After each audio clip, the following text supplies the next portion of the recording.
Ya voy a practicar eso de grabar en YouTube, así les queda la clase y no se pierde, pero bueno, no tengo tiempo de ponerme a probar. Ahí estamos. Entonces, ¿qué vamos a ver ahora? La clase pasada estuvimos viendo, y la anterior también, antes del receso, distintos como protocolos, no distintos protocolos, perdón, distintos algoritmos de encaminamiento que dicen cómo les puedo decir, como si fuera la lógica de cómo funciona, ¿sí?, el encaminamiento. Lo que vamos a ver ahora, en este tema de encaminamiento en Internet, serían los protocolos, es decir, cómo este software hace que se ejecute en el router el algoritmo de encaminamiento que estuvimos nosotros estudiando. Es decir, adentro de este protocolo está esa lógica que nosotros estuvimos viendo, ¿sí? Nosotros los estuvimos estudiando como separados uno del otro, pero en realidad en algunos protocolos, como el OSPF, por ejemplo, se implementan varios algoritmos a la vez, ¿sí? Entonces, ¿qué vamos a ver acá en este tema que se llama encaminamiento en Internet? Esto es lo que se está usando hoy en día, ¿sí? O sea, todo lo que estudiamos en esta materia realmente es lo que se usa, lo que se está implementando. Vamos a ver primero qué significa esto de concepto, qué es un sistema autónomo, como para que entendamos también el encaminamiento jerárquico, cómo se implementa en Internet. ¿Se acuerdan que vimos el algoritmo de encaminamiento jerárquico? Vamos a ver cómo se clasifican los protocolos, esos softwares se pueden clasificar en protocolos de gateway, bueno, ya lo vemos, cómo se pueden clasificar en función de si se ejecutan dentro de un sistema autónomo o no. Y vamos a ver protocolos específicos, esto que se llama RIP, OSPF, BGP, y después, como ya estamos en el tema de encaminamiento, vamos a ver algo que se llama enrutamiento entre VLANs. ¿Se acuerdan que dijimos que para que una VLAN se pueda ver con otra distinta, tenía que haber un router? Entonces, bueno, vamos a ver cómo se hace. Quizás ya lo vieron en el práctico, pero bueno, nosotros lo vamos a ver en la teoría acá.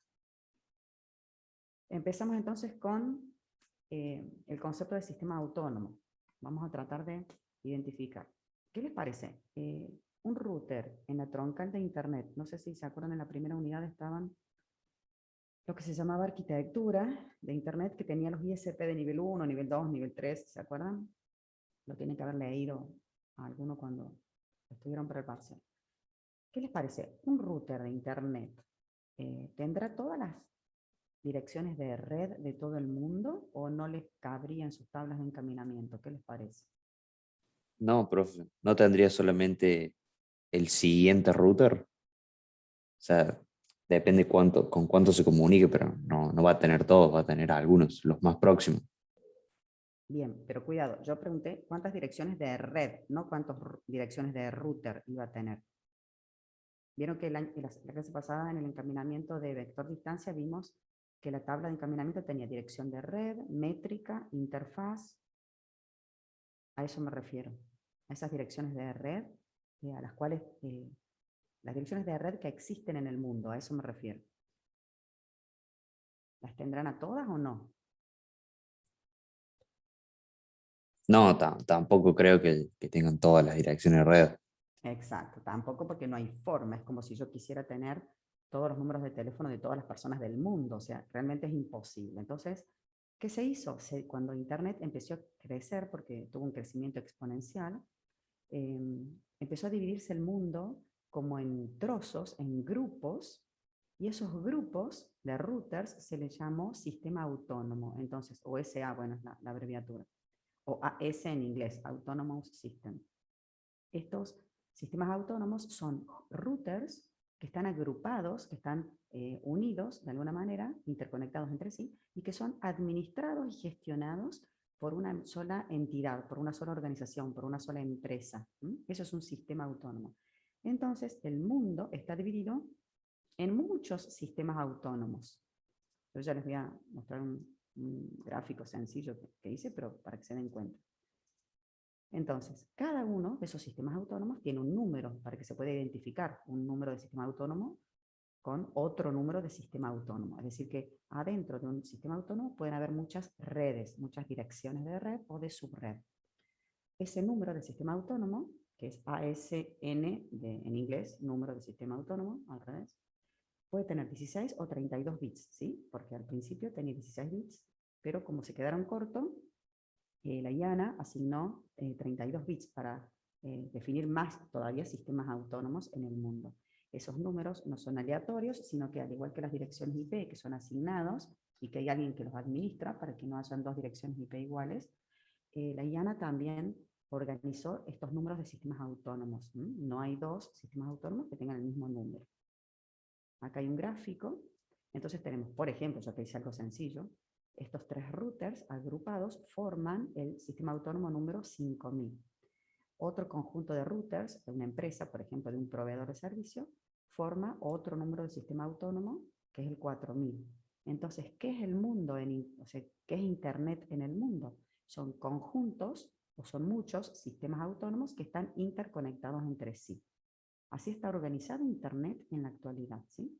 Muchos sistemas autónomos distintos. Ahora lo que vamos a aprender en esta parte de la unidad es cómo se encamina la información entre redes que pertenecen a este sistema autónomo con respecto a redes que pertenecen a otro sistema autónomo.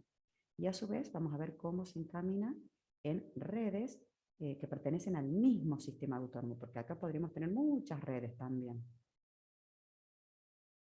¿Se va entendiendo? Es como un encaminamiento jerárquico, ¿sí? Es una forma de darle jerarquía al encaminamiento en Internet. ¿Se acuerdan que habíamos planteado el encaminamiento jerárquico? Bueno, ¿en qué consiste? Que dentro de un sistema autónomo, cada router sí va a saber cómo llegar a todas las redes de su propio sistema autónomo, pero no va a saber cómo llegar a todas las redes de todos los sistemas autónomos del mundo, porque, como decíamos recién, no les va a caber en su memoria RAM del router.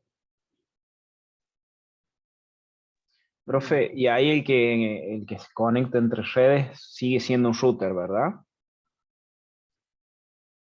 Perdón.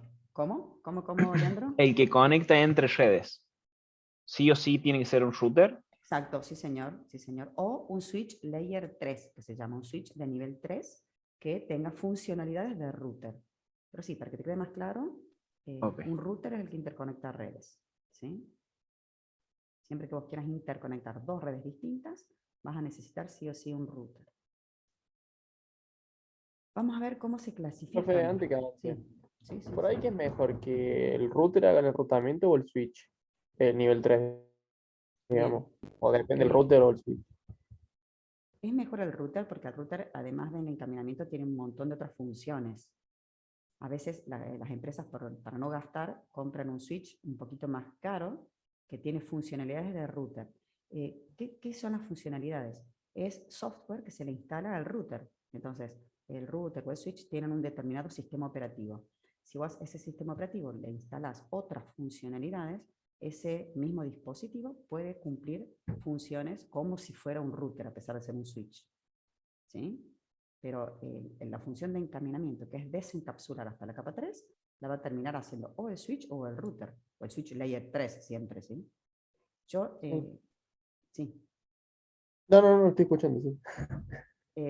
yo por ahí no les digo a veces por lo del switch layer 3 porque es como que los confunde.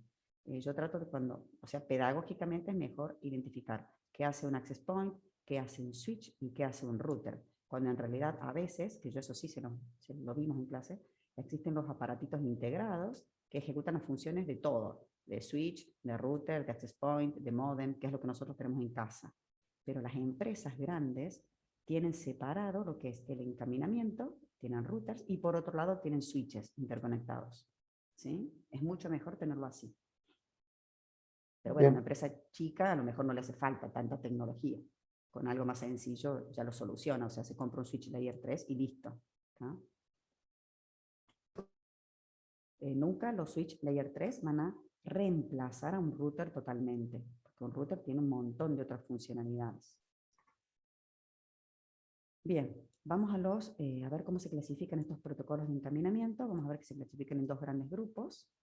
Por un lado tenemos los protocolos de gateway interior, que se llaman IGP, Interior Gateway Protocol, o Internal Gateway Protocol, y los protocolos de gateway exterior, ¿sí? External Gateway Protocol.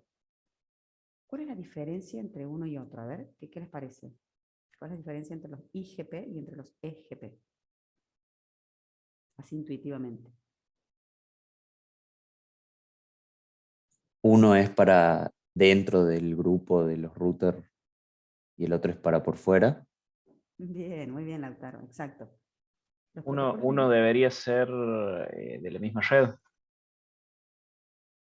el ¿De la IGP. misma red o del mismo qué? A ver. Mm, Bien, por ahí va, por ahí va. Del Sistema mismo que. autónomo.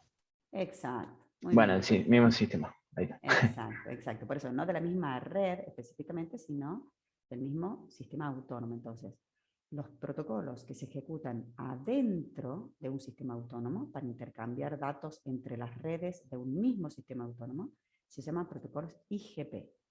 En cambio, los protocolos de gateway exterior son protocolos que permiten interconectar sistemas autónomos distintos, diferentes. ¿Sí? Esa es la gran clasificación. A su vez, dentro de los protocolos de gateway interior tenemos los protocolos de, por ejemplo, están los de vector distancia y de estado de enlace. El RIP es, perdón, están, bueno, ya esto los vamos a estudiar, al RIP, al SPF, al SIS no, y al BGP sí lo vamos a estudiar. Hay más protocolos acá, yo solamente les puse algunos, ¿sí? Los públicos que se llaman. Después hay protocolos que son propietarios de empresas de telecomunicaciones, que fabrican dispositivos. Bueno, entonces acá hay protocolos IGRP e IGRP, por ejemplo, son de Cisco, son protocolos propietarios. Nosotros esos no los vamos a estudiar. Los protocolos de gateway interior en general se pueden dividir en dos grandes grupos, que esto nosotros ya los estudiamos. Los protocolos de vector distancia, que implementan el algoritmo de vector distancia que estudiamos en la clase pasada, y los protocolos que implementan el algoritmo de estado de enlace, que es lo que estudiamos también en la clase pasada. A estos dos los vamos a estudiar. Y S significa sistema intermedio, sistema intermedio. Es otro protocolo más, muy parecido al OSPF. Y el BGP, que significa Border Gateway Protocol, protocolo de gateway de borde, es un protocolo que implementa un algoritmo que todavía no lo hemos visto, yo ya se los voy a contar cuando estudiemos el protocolo, que se llama vector de rutas. ¿Sí? El protocolo vector de rutas, perdón, el BGP es el algoritmo que implementa este algoritmo que se llama vector de rutas, no vector de distancia, sino vector de rutas, que permite interconectar sistemas autónomos distintos. Entonces, lo que va a administrar este protocolo son rutas que atraviesan números de sistemas autónomos distintos. Por eso se llama vector de rutas. Ahora vemos en un gráfico, a ver si se entiende. Seguimos con los tipos de protocolos. Tenemos, por ejemplo, en este sistema autónomo, que es el 5000, 3 routers que están implementando, por ejemplo, el OSPF. ¿Por qué? Porque dijimos que el OSPF era un protocolo de gateway interior que se ejecuta dentro de un sistema autónomo. ¿Qué significa eso? Que este protocolo va a permitir que los routers se envíen actualizaciones de encaminamiento entre ellos. Acá no están graficadas las redes, pero acá deberían haber muchas redes, graficadas redes LAN, ¿sí? Está solamente representado los routers. Este protocolo permite que entre los routers hagan un trabajo colaborativo y se intercambien actualizaciones de encaminamiento para que aprendan acerca de las redes que hay acá adentro, o sea, las redes que pertenecen a ese mismo sistema autónomo. Acá vamos a tener otro sistema autónomo, el sistema autónomo 4000, por ejemplo. Yo puse números redondos para que sea más sencillo. Y hay otro protocolo que se llama RIP, ¿sí? Es como que acá se habla un idioma y acá se habla otro idioma diferente. Acá va a haber otro número de sistema autónomo. Entonces, adentro de un sistema autónomo se ejecutan los protocolos de gateway interior. Acá fíjense, tenemos el OSPF, acá tenemos el OSPF y acá tenemos el RIP. Ahora, ¿qué pasa si yo quiero mandar un paquetito de una red que está conectada al router 1 a una máquina que está conectada al router 3 de un sistema autónomo muy lejano? Tienen que interconectarse de alguna forma. ¿Cómo se interconectan? A través del protocolo BGP, ¿sí? Entonces, el protocolo BGP, que yo acá se los puse de otro color, es un protocolo que permite interconectar sistemas autónomos distintos. Ya vamos a ver cómo intercambia direcciones de red sumarizadas, o resumen de rutas, entre los sistemas autónomos, para que los paquetes puedan viajar desde un sistema autónomo a otro, saltearlo, por ejemplo, y llegar a un sistema autónomo más lejano. Estos serían los EGP. ¿Se entiende entonces la diferencia entre los dos tipos de protocolos? Sí, profe, está clarito. Bárbaro. Muy bien. Gracias. Aclarado eso, vamos a empezar entonces a estudiar el protocolo RIP. RIP, ahí está, Protocolo de Información de Encaminamiento, no dice mucho el título, la traducción, pero bueno, así se llama este protocolo. Este protocolo fue el primero que se creó en Internet, o sea, el primer protocolo de encaminamiento que se creó, es muy antiguo. Es un estándar abierto, ¿sí? Estándar abierto significa que fue creado por la IETF, es público, como quien dice, este protocolo. No es propietario de ninguna empresa en particular. La métrica que tiene este protocolo son los límites de saltos, ¿sí? ¿Qué significa los límites de saltos? Que la forma de determinar cuál es el camino más corto para llegar de una red a otra es el número de saltos, es decir, la cantidad de routers por los cuales atraviesa un paquete. ¿Se acuerdan cuando estudiamos el comando traceroute? ¿Se acuerdan? Traceroute, o el traceRT, que me decía todos los routers que atravesaban mi paquete. Bueno, esos serían los saltos. Esa es una métrica que utiliza este protocolo. Ya vimos recién que era un protocolo IGP, porque es un protocolo de gateway interior que se ejecuta adentro de un sistema autónomo. Es un protocolo que, fíjense, corre sobre UDP. Se lo podría considerar como un protocolo, si uno lo quisiera ubicar, estaría como en la capa de aplicación de la pila de TCP/IP, ¿sí? Porque corre por encima de UDP. UDP es un protocolo de capa de transporte. User Datagram Protocol. ¿Se acuerdan que en la capa de transporte estaba el UDP y el TCP? Acá, este protocolo, para que sea más rápido, corre sobre UDP. Y el puerto en el cual escucha, esto de puerto es un puerto lógico, no físico, sería como un número de proceso, por decirlo de alguna manera, es el 520, ¿sí?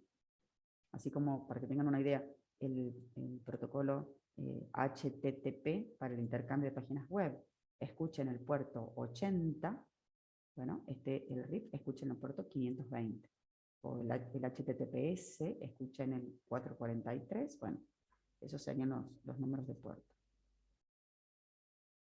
Es un protocolo que se implementa en redes pequeñas. ¿Por qué se implementa en redes pequeñas? Porque fue desarrollado de tal forma que la distancia máxima que puede haber, o la cantidad de saltos que puede haber desde el origen hasta el destino, como máximo son 15. Porque si un paquete tiene que atravesar más de 15 routers para llegar al destino, este protocolo lo considera como inalcanzable a esa red. Por eso se dice que se implementan redes pequeñas. ¿Por qué? Y bueno, porque cuando surgió Internet todavía no se había expandido de la forma en que existe hoy en día Internet, ¿sí? Esto nació por en Estados Unidos, entonces bueno, habían 4 universidades conectadas y nada más.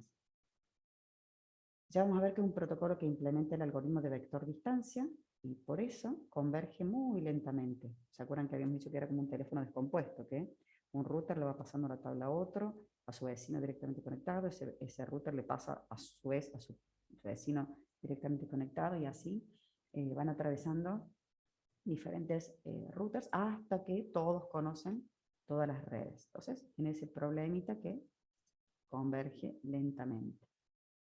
¿Qué hace este protocolo? Va a enviar toda la tabla de encaminamiento o parte de su tabla de encaminamiento en caso de que esté implementado. ¿Se acuerdan el horizonte dividido que vimos la clase pasada? Que era para tratar de evitar los loops. Bueno, si está implementado el horizonte dividido, entonces no va a enviar el router toda su tabla, sino que va a mandar una parte de su tabla de encaminamiento a sus vecinos que estén siempre directamente conectados. Los que están más lejos les va a llegar, pero siempre pasando de router en router. Tiene muchas características, como verán, este protocolo.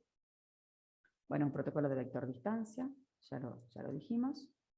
Y este protocolo, para tratar de detectar cuándo se instala una nueva red o cuándo se cae una red, lo que hace es enviar actualizaciones periódicas. Es decir, si yo necesito saber si ustedes están del otro lado y están atentos y no se van a dar vuelta por su casa ni se van a tomar la merienda, entonces les pido que cada 1 minuto me pongan en el chat, aquí estoy, aquí estoy, aquí estoy. Todos los 18 participantes que somos, qué poquito que somos, les pido que me pongan, acá estoy, cada 1 minuto, ¿sí?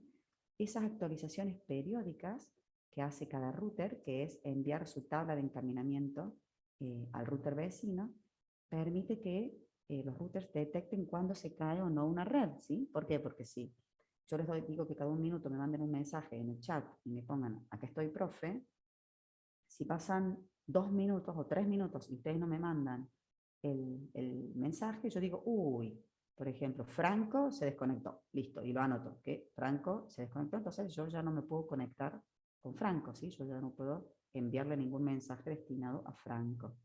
O si Matías no me manda un mensaje, entonces, pasados 3 minutos, lo considero que es inalcanzable Matías, que ya no está más conectado.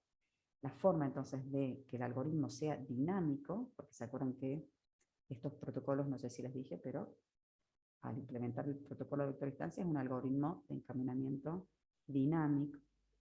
Entonces, para detectar si se produce algún cambio en la topología de la red, es que envía estas actualizaciones cada 30 segundos. ¿Será bueno enviar mensajes cada 30 segundos?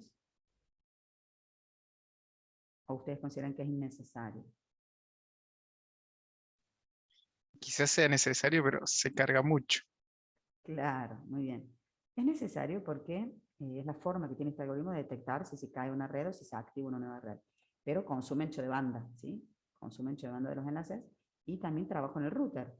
Porque imagínense yo, cada un minuto tengo que estar chequeando los participantes, quién está, quién no está, quién está, quién está, quién está, ¿sí? Y el que no está, lo tacho. Entonces, eso a mí me lleva tiempo hacerlo. Entonces, es como que pierdo mucho tiempo en eso y no me dedico a dar clase, que es mi objetivo, ¿sí? Explicar un tema para facilitarles a ustedes el entendimiento de un determinado tema de la materia. Entonces, bueno, el problema que tiene es eso. De todos modos, esto se maneja con un temporizador que se llama update y se puede configurar, obviamente se puede cambiar. Yo puedo decir, no, quiero que envíe actualizaciones cada un minuto. Acá lo importante es esto, que envíe actualizaciones periódicas, ¿sí? Esto se puede hacer capturas, se puede hacer capturas con Wireshark, o sea, se pueden analizar esas actualizaciones y ver qué va en esas actualizaciones. Ah, perdón, no expliqué este y ya me salté. Acá está. Por ser un protocolo que implemente el algoritmo de vector distancia, no conoce la topología de la red. Es decir, acuérdense que el algoritmo de vector distancia lo que tenía en su tabla era la métrica, a qué distancia estaba, y ¿cómo se llama? La interfaz, que sería el vector, ¿sí? Hacia dónde sacar ese paquete. Entonces, desconoce la topología de la red, no tiene un mapa de la topología, sino es como si yo le dijera, bueno, desde la facultad hasta, no sé, hasta el paseo del Jockey hay 7 minutos. Eso es todo lo que les digo. Y tienen que tomar por la avenida Valparaíso. Y nada más, no les diga exactamente por dónde tienen que ir. Entonces, el hecho de no conocer la topología de la red puede que me lleve a bucles o loops. Uy, hice 2 clics. La forma de solucionar estos bucles o loops implementa todo lo que nosotros vimos en el algoritmo de vector distancia, que sería el horizonte dividido y la definición de un máximo. El horizonte dividido era que la tabla de encaminamiento no se manda entera a los vecinos, sino que se manda solamente las redes que los vecinos no conocen, ¿sí? Las que no tienen forma de saberlo, entonces esas son las redes que se envían, o esas serían la parte de la tabla de encaminamiento que se envía al vecino. La definición de un máximo era porque si la métrica empezaba a crecer, ¿se acuerdan que si se producía un bucle o un loop, la métrica empezaba a crecer, crecer, crecer, crecer? La forma de tener eso es definiendo un máximo. El máximo en este protocolo es 16, es decir que, mejor dicho, es 15. Si llega a 16 se considera inalcanzable. Entonces el límite máximo es alto, es 15. Si una red llega, o sea, hasta 15 puede alcanzar la red. Si ya da 16, ahí ya la red se considera inalcanzable. Por eso que recién dijimos que este protocolo se utilizaba en redes pequeñas, tampoco tan pequeñas, porque imagínense que de un lado a otro yo tengo que saltar 15 routers, es bastante grande la red, ¿sí? Este 15 no significa que es la cantidad de routers que pueda haber en la topología, sino el diámetro de la red, la cantidad de routers que yo tengo que atravesar para llegar de un extremo al otro de la red. Usa temporizadores, usa 4 temporizadores. Uno de esos temporizadores es este, el de las actualizaciones periódicas, que se llama update. Otro es, ¿se acuerdan que habíamos dicho que cuando se caía una red, no es que enviaba una actualización generada por evento al instante, sino que esperaba un ratito? ¿Por qué? Porque puede que se caiga la red y a los segundos se vuelve a activar esa red. Entonces, ¿para qué voy a alertar a todo el mundo diciéndole, se cayó la red, se cayó la red? Cuando en realidad a los 5 minutos ya, al minuto, la red se activa. Entonces hay un temporizador que espera un ratito cuando se cae una red, y si no levanta esa red pasado cierto tiempo, recién ahí envía esa actualización generada por evento avisando que una red se cayó. Bueno, implementa más temporizadores, pero no importa. Otro es para cuando borrar una red de la tabla de encaminamiento, se llama flash o flush, temporizador, pero no importa. Ya después si vemos algo, alguna diapositiva del RIP, de una captura, yo se los explico. ¿Qué pasa si, a ver, vamos a cargar. ¿Qué pasa si ustedes tienen dos caminos de igual métrica para llegar a la facultad desde sus casas? Tienen una ruta que tiene la misma cantidad de kilómetros y van por otra ruta que da la misma cantidad de kilómetros. ¿Cuál van a usar? ¿O cuál usarían?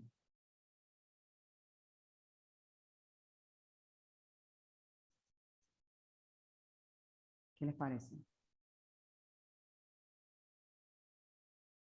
A ver, Nicolás, que activo el micrófono. Pero si son de mismos kilómetros, supongo que la que llegue más rápido. Bueno, Claro, supongamos que depende del tráfico, por ejemplo. Claro. son igual de rápidas, o sea que tienen la misma métrica. Puede ser por el tráfico, el- profe. Si hay, si está muy, si hay una calle que está, no sé, con un corte, voy a elegir la que esté más liberada. Perfecto, pero ahí estarías teniendo en cuenta dos métricas, porque es, No, profe, con una sola métrica debería ser al azar. bueno, ahí estamos, muy bien. Si nosotros tenemos rutas de igual costo o de igual métrica, es decir, que ustedes tienen exactamente la misma cantidad de kilómetros, siendo que su métrica o su parámetro para elegir una ruta u otra para ir a la facultad sea solamente la distancia en kilómetros, entonces les da lo mismo tomar una u otra, ¿sí? No tenemos en cuenta si está cortado, si hay mucho tránsito, no. Esos ya son otras métricas, otros parámetros que ustedes están teniendo en cuenta. Acá, suponiendo que solamente la métrica es el límite de salto, que sería la distancia, en nuestro caso los kilómetros, si el router detecta que hay dos caminos para llegar a un mismo destino, iguales, con igual métrica, puede implementar o colocar en la tabla de encaminamiento las dos rutas, ¿sí? Entonces, suponiendo que hayan dos rutas que tienen la misma métrica, supongamos que sea número de 5 saltos para llegar a la red 10, por decir algo, a la 10.0.0.0, hay 5 saltos, y por otro camino también hay 5 saltos, entonces implementamos los dos renglones, agregamos a la tabla, y hacemos balanceo de carga. ¿Qué significa eso? Unos paquetes destinados a esa red los mandamos por una ruta, por una interfaz, y los otros paquetes por otra interfaz, ¿sí? ¿Qué va a pasar? Van a llegar más rápidos esos paquetes. Van a llegar mucho más rápido que si salieran todos uno atrás del otro por una misma interfaz. ¿Se entiende la idea? No sé si me alcanzan a entender. Eso se llama balanceo de carga. Cuando se instala en la tabla de encaminamiento más de una ruta para llegar a un determinado destino. Solamente se hace cuando las rutas tienen el mismo costo o la misma métrica. ¿Sí? ¿Qué va a pasar con este balanceo de carga? Puede que los paquetes lleguen desordenados al destino, porque puede que una ruta sea más rápida que la otra. ¿Qué va a pasar? Llegan desordenados al destino. ¿Quién los va a ordenar? ¿Los va a ordenar el protocolo IP o qué protocolo los va a ordenar? ¿Qué les parece? El TCP, ¿no? Muy bien, el TCP. El TCP es el que se encarga de ordenar los paquetes cuando llegan desordenados. Muy bien, es un protocolo de capa de transporte. Hay otro concepto acá. Entonces, primero, la métrica, se entiende. ¿Dónde está la métrica? Bueno, no dice, pero la métrica es la cantidad de saltos, ¿sí? La métrica a mí me sirve para decidir qué ruta voy a tomar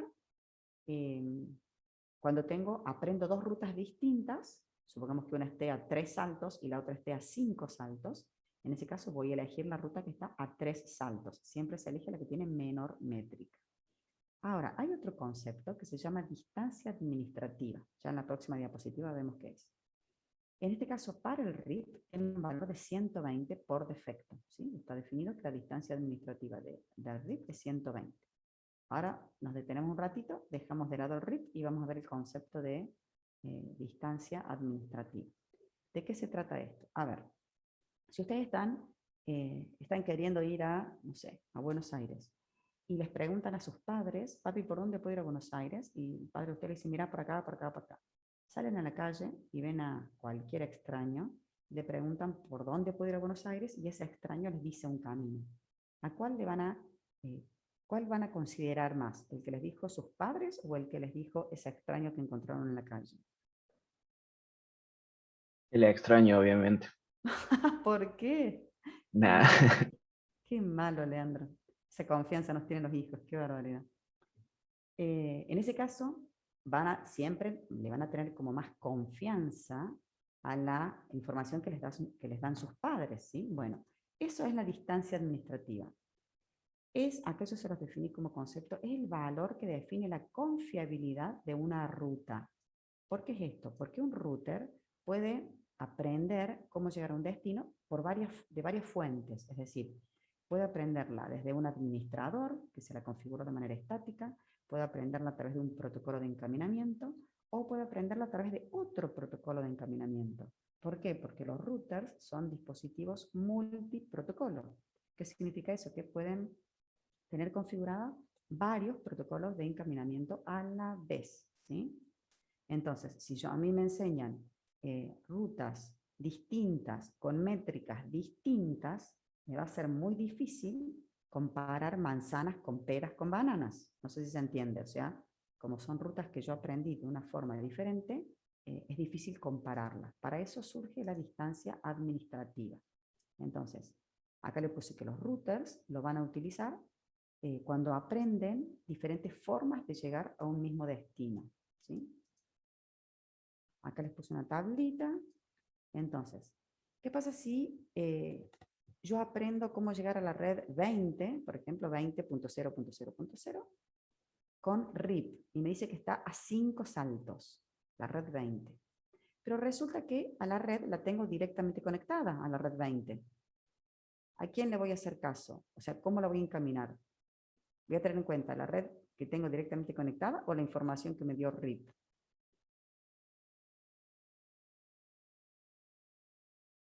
Voy a tener en Y cuenta... deberíamos usar el RIP, profe, por el tema de la por- confiabilidad. Claro, pero si vos la tenés directamente conectada a esa ruta, la tenés ahí nomás. Es decir, que el RIP te dice que Claro, es está... mucho más rápido. Claro, si te dice, no sé si dije 3 o 5 saltos, por ejemplo, que esté a 3 saltos, ¿para qué te vas a ir por otro lado si la tenés directamente conectada? No tiene sentido, ¿sí? La confiabilidad va a ser, obviamente, siempre es menor la confiabilidad o la distancia administrativa de las redes directamente conectadas. Ahora, ¿qué pasa si yo aprendo cómo llegar a una red a través del RIP, que está a 5 saltos, y vino el administrador y me configuró una ruta estática de cómo llegar a esa misma red? ¿Qué hace el router? Si el administrador le dice una cosa y el RIP le dice otra, ¿a quién le va a hacer caso? Según la gráfica, según la tablita esa que está ahí, ¿a quién le harían caso a ustedes?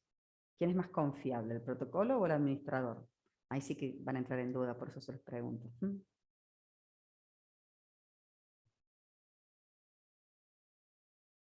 Me les parece? imagino que el administrador.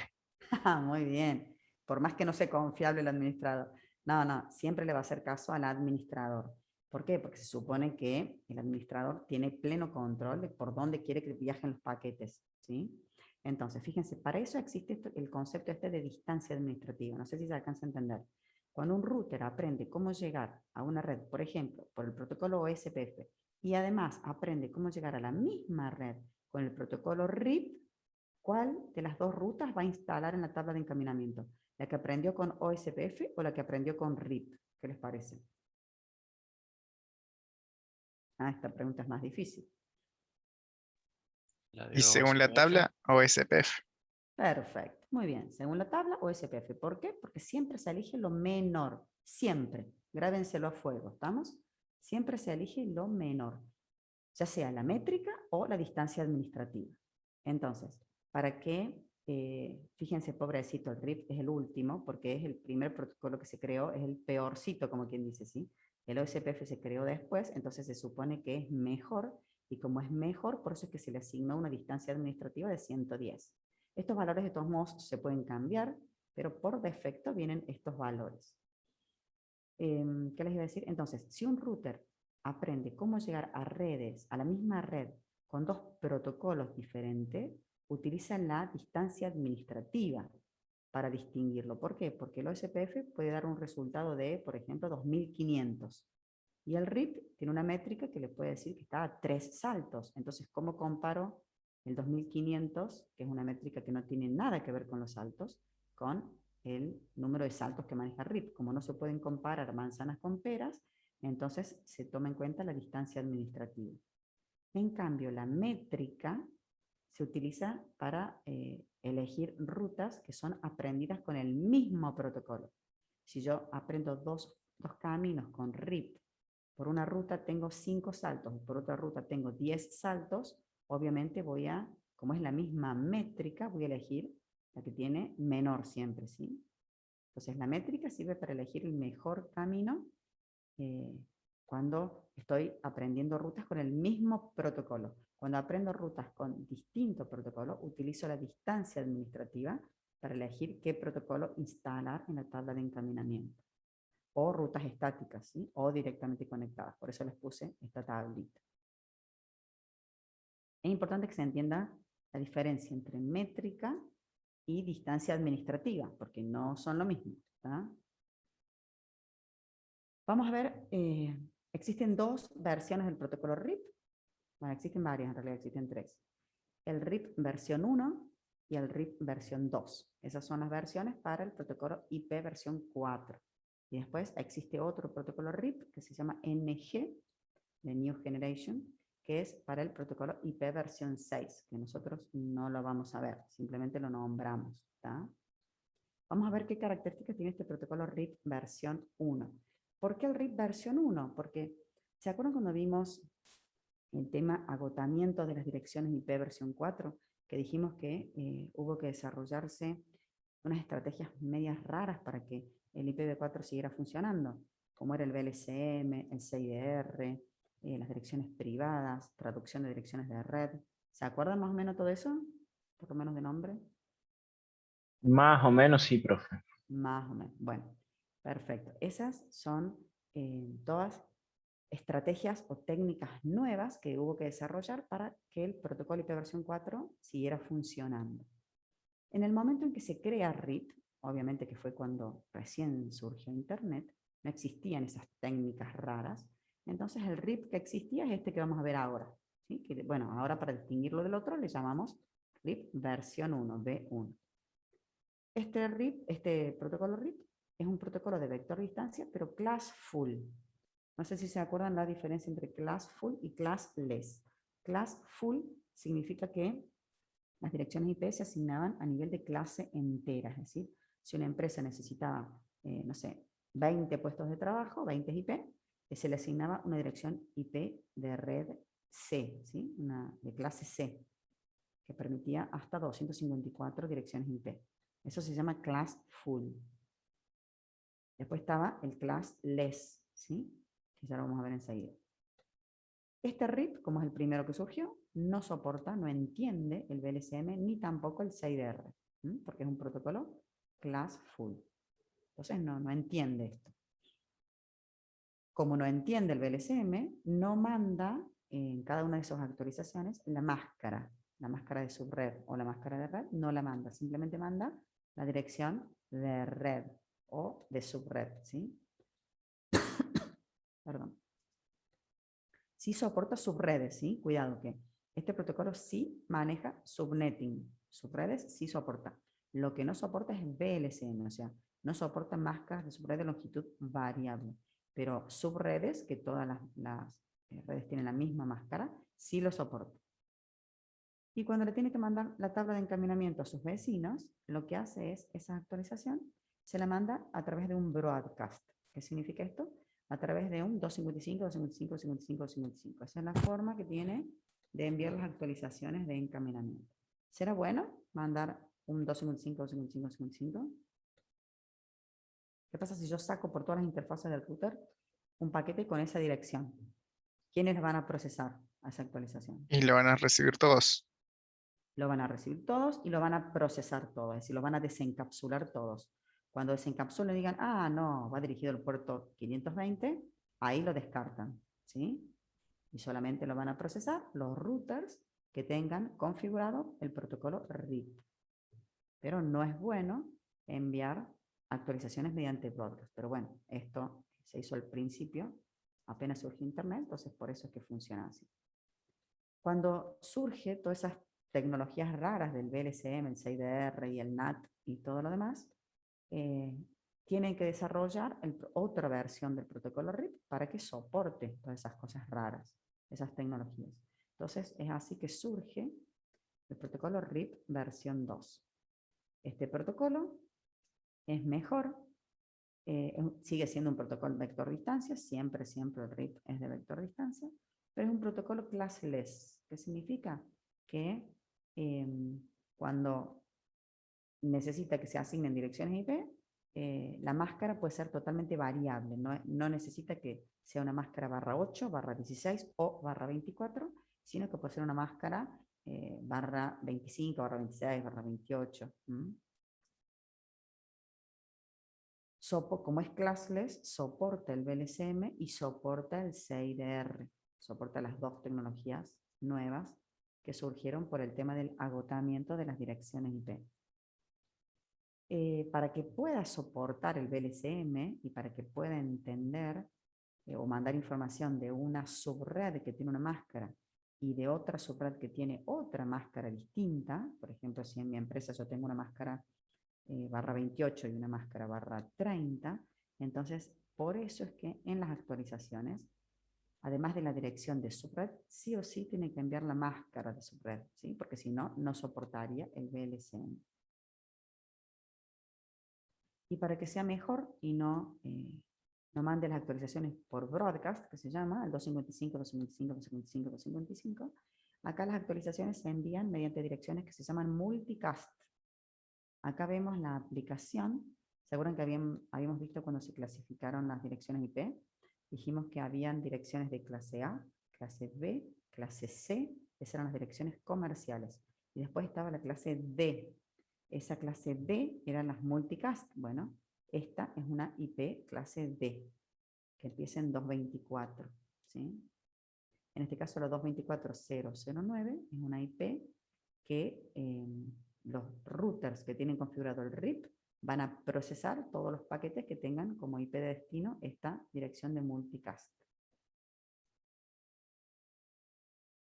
Otra característica es que empezó a surgir el problema de la inseguridad en Internet y habían pícaros que construían actualizaciones falsas y tiraban abajo una red, ¿sí? Para evitar eso es que empezaron a surgir el tema de autenticar las actualizaciones de encaminamiento, es decir, que se configuraban claves, contraseñas, por ejemplo, y se autenticaban, es decir, que solamente el router va a procesar una actualización de encaminamiento que provenga de un determinado router, no de cualquier router. Es como si ustedes me mandan un mail, me dicen, profe, pasó esto, y yo me fijo, si es un alumno mío, le creo. Si es una persona que yo no conozco, directamente ignoro ese mail y no lo voy a procesar. ¿Estamos? Y como les decía recién, hay 3 versiones del protocolo RIP. Está el RIP versión 1, que fue el primero que surgió. El RIP versión 2, que fue para adaptarse a las nuevas tecnologías que se crearon como el VLCM y el CIDR. Y está el RIP NG de New Generation, que es el que soporta o que el que hubo que desarrollar para que soporte IPv6, para que se puedan encaminar paquetes con encabezado IPv6, con direcciones IPv6, ¿sí? En Internet, acuérdense que están los dos hoy en día funcionando. Está tanto el IPv4 como el IPv6. Esperen que achico un poquito, que no veo. Ahí está, ahí vi, la red 20 y la red 18. Bien, tenemos esa topología. Vamos a aprender cómo se configura ahora el protocolo RIP. Yo les voy a enseñar cómo se configura en routercito Cisco, porque bueno, eso eran los que teníamos en el laboratorio para practicar. ¿Sí? Quizás en la parte práctica les enseñan otra forma, para configurar el RIP. A mí me interesa que ustedes entiendan el concepto de que hay que enseñarle al router las redes que tiene que enviar las actualizaciones de encaminamiento. Eso es lo que quiero que se entienda. Porque el router solo no hace absolutamente nada. Es como inútil el router, ¿sí? El switch en ese sentido es más inteligente. Pero el router no. El router yo lo compro, lo conecto y no anda. ¿Estamos? Tengo que configurarle esa IP de la interfaz, configurarle esta otra IP, configurarle algún encaminamiento, ya sea estático o dinámico, pero se lo tengo que decir, o sea, se lo tengo que expresamente configurar. Si no, no funciona, no anda ni para atrás ni para adelante. Vamos a ver cómo se configura entonces esta topología, que es bastante sencilla, una topología muy lineal, no hay rutas redundantes ni nada. Y bueno, y ahí están las redes. Bien, bien fácil. ¿Cómo? A ver, eso lo voy a aceptar. Si yo los invito a comer un asado a mi casa, pero simplemente los invito, les digo, estimados alumnos, el próximo domingo los invito a comer un asado a mi casa. ¿Ustedes pueden llegar a mi casa? No, profe. No van a llegar. ¿Qué necesitan? La dirección. Bien, perfecto. Entonces, lo mismo pasa con los routers. Si ese router tiene esta red y yo quiero que los paquetes lleguen a mi red, o sea, lleguen a la LAN A, este router tiene que publicar, le tiene que enseñar al resto de los routers la red que tiene directamente conectada, para que los otros routers puedan llegar a esta red. Es como si el router 1 les mandara la invitación y les dijera su dirección. Entonces, le va a publicar la dirección de la red, no le va a publicar la... Si acá tiene 100 PC, no necesita mandar 100 direcciones IP, sino que va a mandar una sola dirección IP que va a abarcar a las 100 direcciones IP que forman parte de su LAN. Entonces va a publicar esa dirección de red. Eso es lo que vamos a ver ahora. Acá dice que cada router debe publicar sus redes directamente conectadas. ¿Estamos? Vamos a tratar de configurar primero el router 1. Bueno, no sé, ¿han visto ya cómo se configuran los routercitos Cisco o no? No sé si lo han visto en práctica. ¿Han visto algo de esto o no? ¿Han visto configure terminal? No, No, profe. eso no, profe. Vimos cómo Bueno, configurar IP y todo eso, pero eso no. solamente esto no. Bueno, si no se los llegan a enseñar, me avisan y yo se los explico, ¿sí? Pero la tecnología Cisco, que se llama, que en todos los routercitos Cisco, también vemos Cisco porque es una tecnología muy robusta, ¿sí? Y la mayoría de las grandes empresas tienen tecnología Cisco, entonces, bueno, por eso que lo vemos. Los conceptos son los mismos. Este es un prompt, o sea, es como de línea de comando. Fíjense que les copió el Linux, ¿sí? Que tiene el signo numeral, como si fuera del superusuario. Hay un comando que se llama configure terminal, que es una forma de decirle al router que vamos a empezar a configurarlo.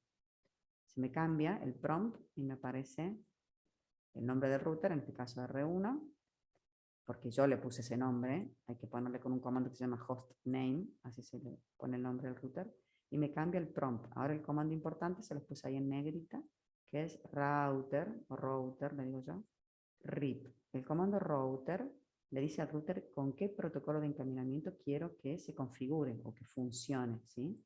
Entonces, la forma de decirle al router quiero que trabajes con el protocolo RIP es ponerle router espacio RIP. Si ustedes ponen router espacio signo de pregunta, les van a aparecer todos los protocolos de encaminamiento que soporta ese router. Entonces, así le decimos al router, mira, quiero que encamines. Es como una forma de activar el protocolo RIP en el router. Ese sería el concepto de tipear router RIP. Podría haber sido router OSPF, router BGP, ¿sí? Ya los vamos a ver más adelante. Como estamos viendo el RIP, entonces acá le ponemos el protocolo RIP. Una vez que ponemos eso, pasamos a otro modo que se llama, y se me cambia el prompt, porque ahora todo lo que yo configure va a afectar al protocolo RIP. Como el router 1 tiene la red 16 interconectada directamente, entonces esa es la red que va a publicar. ¿Qué significa este comando network? Ese comando network le estamos diciendo de alguna manera al router que queremos que publique o que le enseñe al resto de routers que le mande información en sus actualizaciones de encaminamiento de la red 16, ¿sí? La 16.0.0.0. Como tiene dos redes directamente conectadas, entonces tiene que ejecutar dos comandos network. No se puede poner una coma acá y ponerle dos un solo comando network y 2 redirecciones de red. Es un renglón por cada red que nosotros queremos publicar.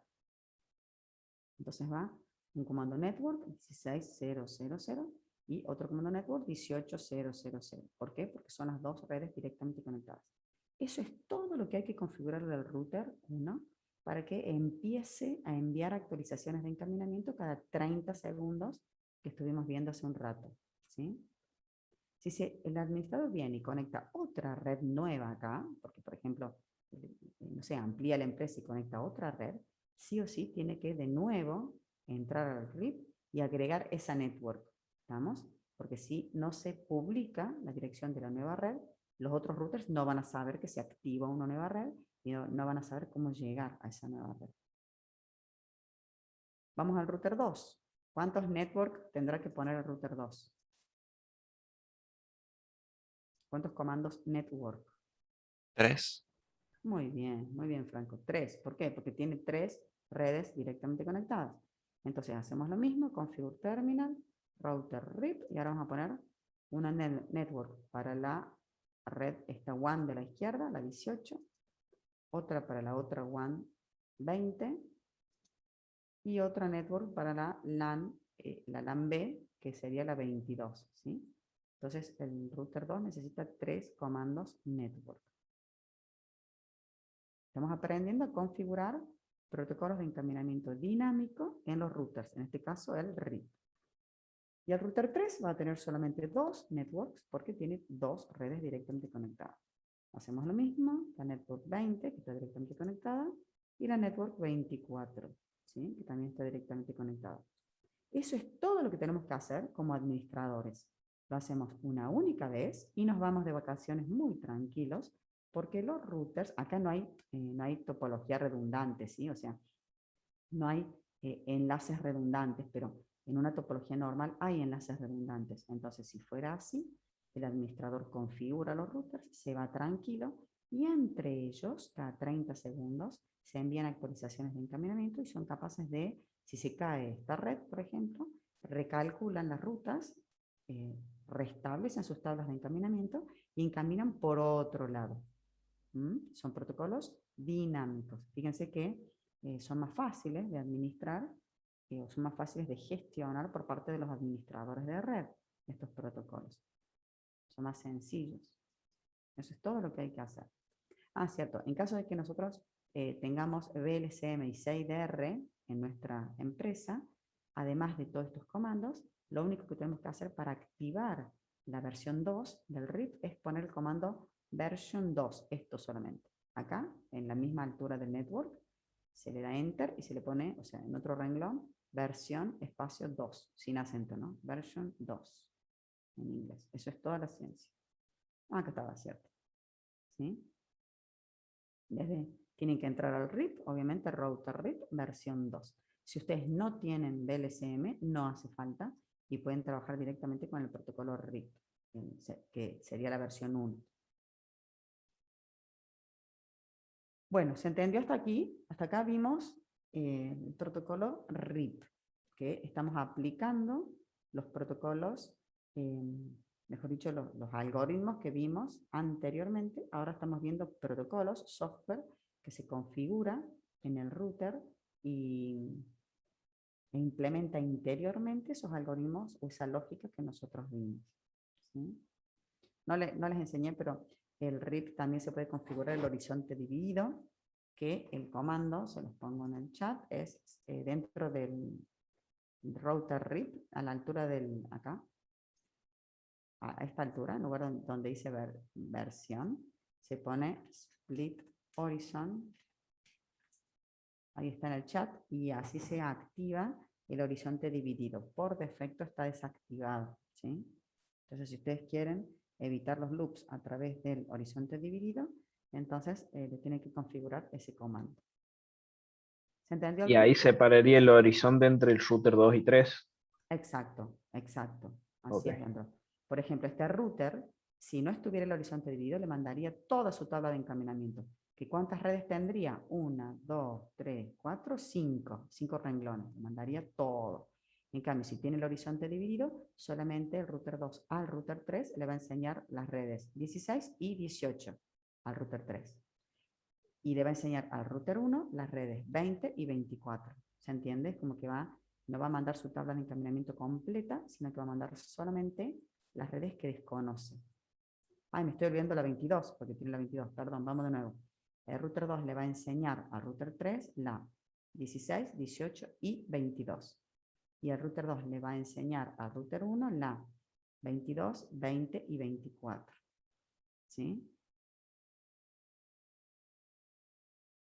Bueno, pasamos entonces a estudiar el OSPF. Se dieron cuenta que el RIP es un protocolo bastante sencillo, simple y no tiene ningún problema. El único problema que tiene es que si mi red es muy, muy grande, no me va a servir el RIP y vamos a tener que sí o sí configurar el OSPF, que es un poquito más complicado. Tampoco es O de complicado, pero es un poquito más compleja la configuración.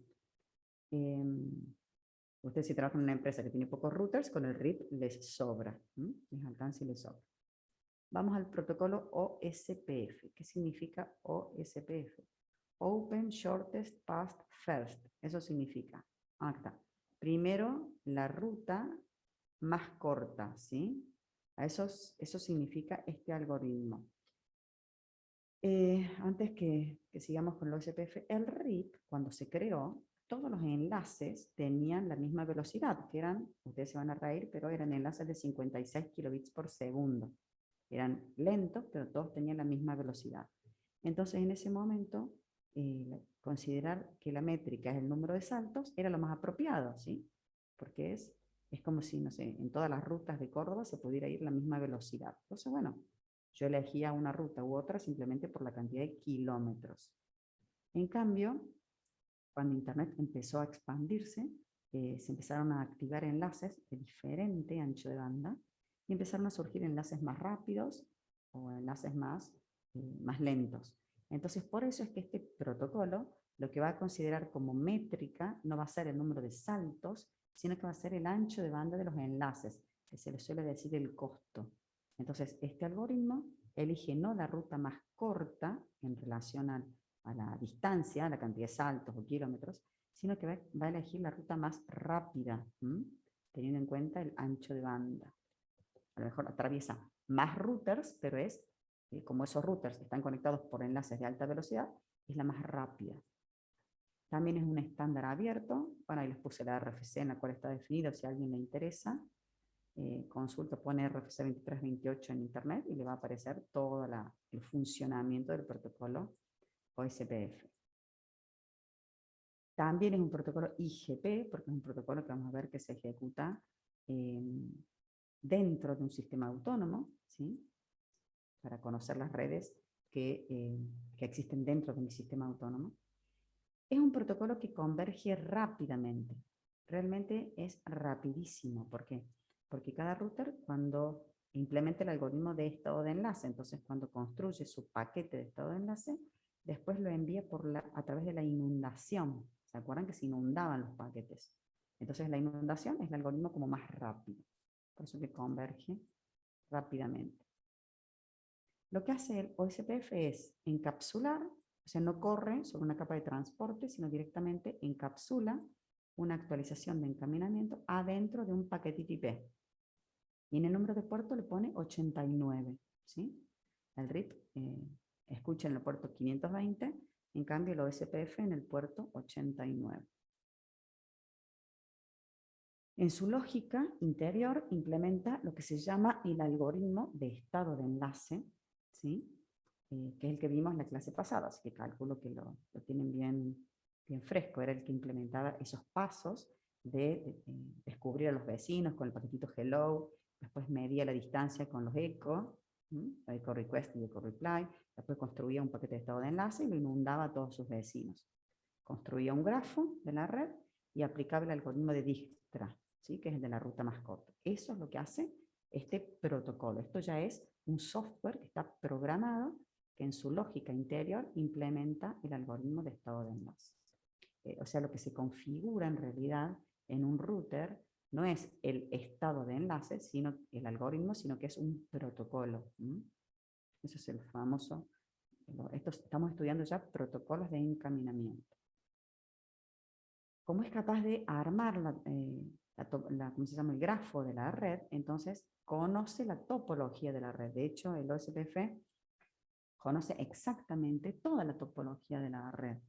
Como conoce la topología, es como si ustedes se manejaran en Córdoba con un mapa. Al tener un mapa, y no van a circular, no van a hacer círculos, o sea, no van a caminar en círculos o en bucles, porque justamente tienen el mapa. Entonces, esa es la gran ventaja de este protocolo, que conoce la topología de la red y que nunca se van a presentar bucles o loops.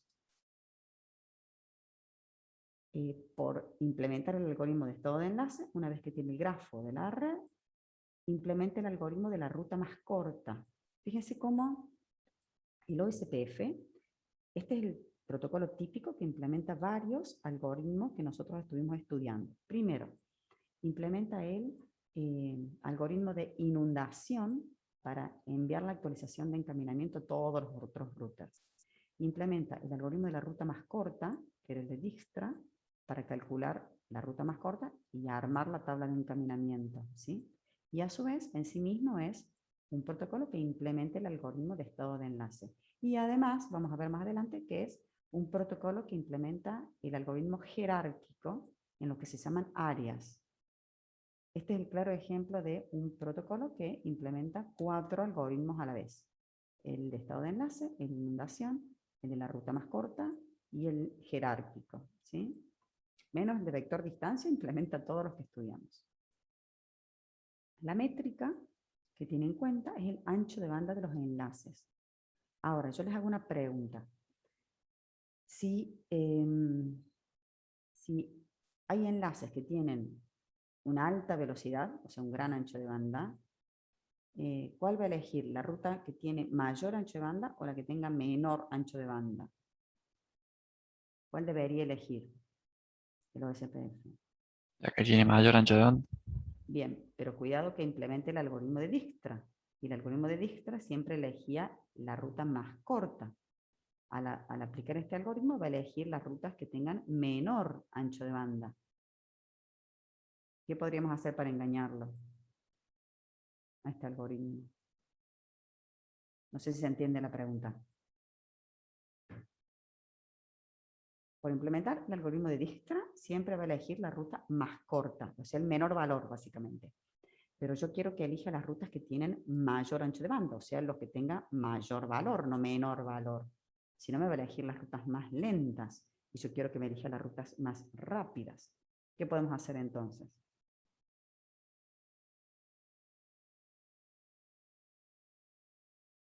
Me parece que lo habíamos dicho cuando estudiamos el algoritmo de la ruta más corta.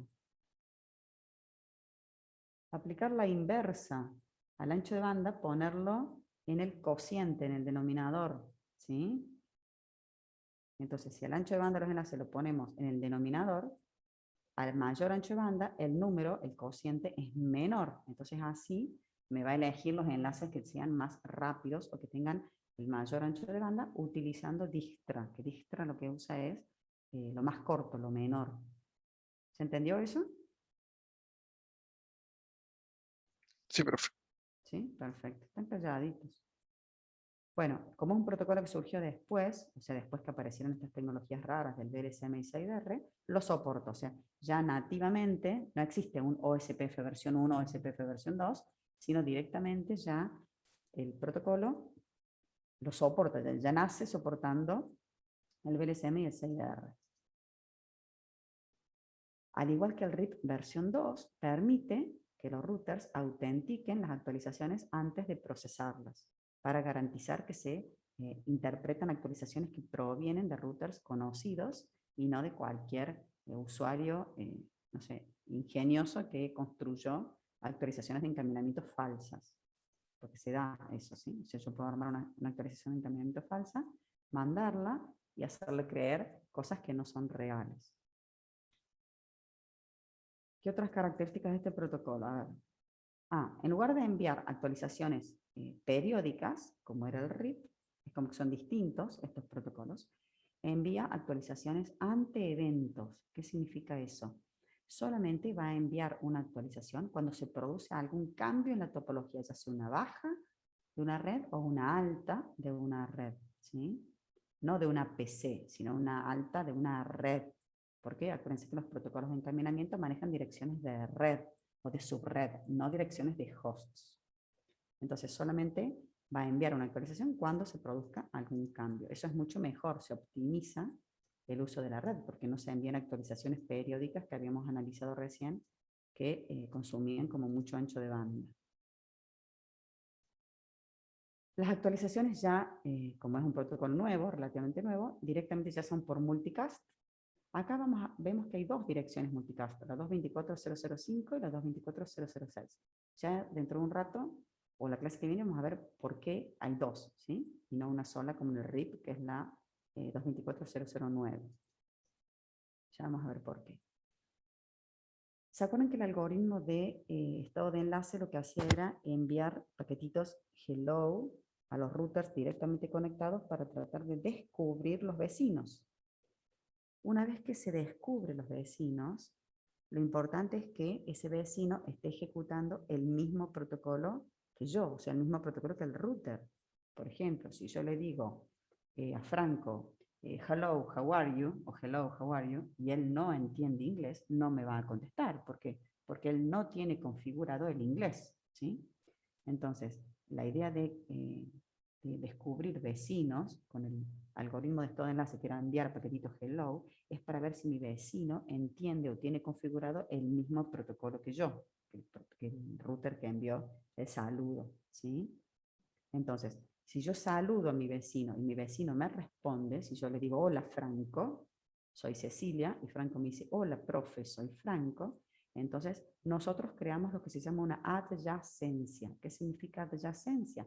Que nos vamos a enviar actualizaciones de encaminamiento, ¿sí? Y vamos a enviar, bueno, ahí lo vemos, unos mensajitos, hello, muy chiquititos, cada 10 segundos. Es como si yo cada rato le dijera a Franco, hola, hola, hola, para ver si él está del otro lado, ¿sí? Cuando Franco no me responda, digo, uy, Franco se fue a tomar un café y ya no está más. Entonces, ¿qué hago yo? Detecto esa caída, sería como una caída de la red, construyo una actualización de encaminamiento y se la mando a todos mis vecinos, avisándole que esa red ya no está, ¿sí? O que ese vecino mío ya no está. Para mantener esa adyacencia con los routers directamente, estos de routers vecinos son routers que están directamente conectados, ¿sí? No routers que están lejanos. Se crean adyacencias con los routers directamente conectados. Para eso... Profe, ¿y sí. eso no molesta el tráfico? Bien, buena pregunta. Son muy chiquititos, Leandro. Si vos los capturás con un Wireshark, son súper chiquititos. Son muy chiquititos esos paquetitos hello. Realmente no te consumen ancho de banda. No son tablas de encaminamientos, ¿no? Es algo así como los keep alives, que se llama, que son mensajitos que constantemente las interfaces están enviando para detectar cuándo se cae una interfaz o no. ¿Mm? Es como si vos me mandaras un video, eso sí consume ancho de banda, o me dijeras un mensaje por WhatsApp que diga, hola profe. Eso no consume nada, es muy livianito, ¿sí? Algo así son estos paquetitos de Claro. Fíjense cada cuántos segundos se mandan. Todo es configurable, ¿no? Pero esto por defecto se mandan cada 10 segundos. ¿Por qué? Porque rápido, en realidad se mandan cada 10 segundos. ¿Qué pasa si yo le digo, hola Leandro? Y Leandro me responde rápido. ¿Qué pasa si a los 10 segundos le digo, hola Leandro, y Leandro no me responde? Yo dejo pasar 10 segundos, 20 segundos, 30 segundos. Si pasan 40 segundos y Leandro no me responde, listo, lo doy de baja, Leandro. O sea, detecto que Leandro se fue, se desactivó, ¿sí? Entonces, estos paquetitos hello es simplemente para ver si el enlace está operativo, si hay conectividad con mi vecino. ¿Qué más? ¿Qué más? Bueno, eso entonces los paquetitos hello se envían cada 10 segundos y se considera que el vecino se cayó cuando pasan 40 segundos. Por ser un algoritmo de estado de enlace, entre ellos cada router va a construir su actualización de encaminamiento y la va a enviar por inundación a todos sus vecinos. Cuando se detenga esa inundación, porque esa inundación es una inundación controlada, que se llama, tiene número de secuencia, los paquetes, y TTL y demás, para que la inundación se detenga en algún momento. Una vez que se detiene, todos los routers van a tener la misma información. Supongamos que sean 10 routers, van a tener 10 paquetes de estado de enlace, todos los routers. Todos los routers van a guardar esos paquetes de estado de enlace en una base de datos topológica que se llama. Entonces, todos los routers van a tener la misma base de datos topológica, ¿sí? ¿Qué va a hacer el router con esa base de datos? Va a armar un grafo de la red. Va a armar el grafo. Una vez que arma el grafo, va a ejecutar el algoritmo de Dijkstra y ahí va a descubrir cuál es la ruta más corta para llegar a cada destino. De esa manera va a armar su tabla de encaminamiento. ¿Qué pasa si un router se acaba de incorporar a la red? O sea, está booteando, está inicializándose un router. Para no tener que esperar que le manden todas las actualizaciones de encaminamiento a todos los routers, le puede pedir a un router vecino, hey, ¿por qué no me mandas la base de datos completa? Y se la pide, ¿sí? Entonces, el router que acaba de iniciar, de arrancar, le pide a su vecino la base de datos completa. ¿Por qué? Y porque todos tienen la misma base de datos. Construye el grafo, ejecuta Dijkstra y arma su tabla de encaminamiento. Bien. El protocolo OSPF maneja dos tipos de redes. Una red que se llama punto a punto, que serían las redes, ¿qué les parece? LAN o WAN, serán las redes punto a punto. Las WAN. Perfecto, muy bien, las redes WAN. En cambio, las redes de broadcast son las redes LAN, ¿sí? Son redes en las cuales hay un switch y hay muchos dispositivos conectados. En cambio, las redes punto a punto hay solo dos, los dos extremos del cable. Ya dentro de un rato, o la clase que viene, vamos a ver cómo se manejan las redes de broadcast, que tiene un manejo distinto el OSPF. Dijimos también que el OSPF era implementada como el algoritmo jerárquico, ¿se acuerdan? Es decir, que implementa la inundación para mandar las actualizaciones de encaminamiento, es un algoritmo de estado de enlace, y además implementa el Dijkstra, de la ruta más corta, y además implementa una jerarquía. Esa jerarquía la va a manejar a través de áreas. ¿Tá? ¿Por qué? Porque hay sistemas autónomos que son muy grandes. Como son tan grandes los sistemas autónomos y tienen muchos routers, para que todos los routers no tengan bases de datos topológicas tan grandes, lo que se hace es dividir el sistema autónomo en lo que se llaman áreas. A ver si tengo algún dibujito. Bueno. No me parece, no me parece, no me parece. Acá. Bueno, no me parece. Ahí está, bien, acá está. Después vuelvo a las otras diapositivas, quédense tranquilos. Tenemos entonces, ¿cómo maneja las áreas el OSPF? Definiendo lo que se llama un área troncal, que sería el área principal, y después les empieza a enumerar, se llama área 0. Después empieza a agrupar los routers en diferentes, por ejemplo, área 1, área 2, área 3, área 4, y arma una topología como de estrella, ¿sí? Todos estos routers, todos estos, forman parte del mismo número de sistema autónomo. Entonces, el OSPF me permite, cuando yo tengo muchos routers en mi red, en mi sistema autónomo, subdividirlo en, como no puedo subdividirlo en sistemas autónomos más pequeños, el OSPF permite hablar de áreas. ¿Qué es un área? Es un conjunto de routers, ¿sí? Que va a conocer cómo llegar a todas las redes. Después que tengo otra área, estos routers van a tener la misma base de datos topológica, pero distinto de la base de datos topológica que tiene el área 1 y distinto de la base topológica que va a tener los routers del área 2. Eso que hace que las tablas de encaminamiento sean pequeñas, que las bases de datos topológicas sean más chicas, ¿sí? Todas las ventajas de un algoritmo jerárquico. Bueno, ahora me vuelvo. Ahí está. Ahí hemos quedado. Ah, ya son casi las 6. No, vamos a cortar acá entonces, porque no me va a alcanzar a explicar todo esto que es bastante largo. Nos vamos a detener acá, en el manejo de áreas, y la clase que viene entonces vemos bien cómo se manejan, cómo es el encaminamiento entre áreas y demás. Y los tipos de routers troncales, internos y demás, de borde de área. ¿Se entendió hasta acá los temas que vimos? Sí, profe. Sí, sí, profe. Sí, profe. Perfecto, entonces detengo esto.